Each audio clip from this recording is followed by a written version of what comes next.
Okay, so today we're going to talk about appendicitis. So to begin with, the appendix is a thin tube that is connected to the large intestine and is located in the lower right part of the abdomen.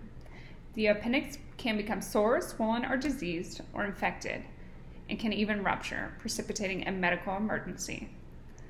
The disease process can be caused by a buildup of stool, mucus, or even parasites. Appendicitis accounts for one of the most common surgical emergencies and is one of the more outstanding causes of abdominal pain. Here I have drawn a picture for you to decipher the location of appendicitis. So here we have the large intestine, and at the bottom, usually precipitating in the right lower abdomen, we have the appendix, And this little part of the colon can become inflamed, like I said. So, beginning with, although the incidence of acute appendicitis has been steadily declining since the 1940s, it is still a grave medical issue and should not be taken lightly. The current annual incidence is approximately 10 cases per 100,000 population. This equates to approximately 7% of the U.S. population. Most causes of appendicitis occur in age populations between 10 and 30 years old, and specifically in males. If someone you are related to has appendicitis, it may increase your risk. Children with cystic fibrosis are also at an increased risk of developing this disease. So let's go over some signs and symptoms. Signs and symptoms can include loss of appetite, abdominal pain, usually with vomiting. It typically begins as diffuse mid-abdominal pain, and it becomes more localized in the right lower quadrant, like I said. This pain is usually accompanied by abdominal cramping, and it is typically worse with movement or coughing.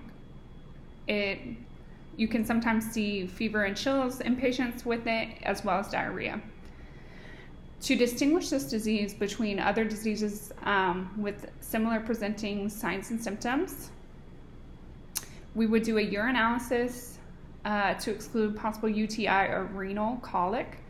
These diseases can present with similar signs and symptoms, and they must be excluded. In sexually active women or women of childbearing age, a urine pregnancy test should be performed as well, because pregnancy can show similar signs and symptoms. So some assessment and lab findings to support diagnosis would include body temperature, maybe slightly increased, bowel sounds using a stethoscope would be reduced, possibly on the right side compared to the left. We could have a positive McBurney sign, which is tenderness and localized pain upon removal of pressure in the right lower abdomen, or a positive Rovsik sign, which is compressing the left lower part of the belly, will cause pain on the right part. With appendicitis, we can see perforation. That is why it is a medical emergency. A patient with perforation will present with low blood pressure, a fast heart rate, a distended abdomen, and generalized guarding of their abdomen, as well as absent bowel sounds. A palpable mass may be present as well, and that can indicate containment in a part of the bowel, resulting in an abscess. Some lab findings we would look at to help with our diagnosis would be to look at white blood cell counts. They would be elevated, as well as a C-reactive protein, which helps support the presence of infection within the body. The gold standard would be a CT scan of the abdomen. It usually confirms acute appendicitis. Preventable measures at this time have not been identified. There is, however, some studies that have correlated individuals that eat high fiber diets, including fresh fruits and vegetables, to have a decreased risk of appendicitis. So just keep that in mind. So some patient education to take home today. So it is imperative to find the nearest emergency department if you experience any of these signs and symptoms as it is a medical emergency, like I stated. If the appendix has burst, it can cause a serious and even life-threatening infection in your belly.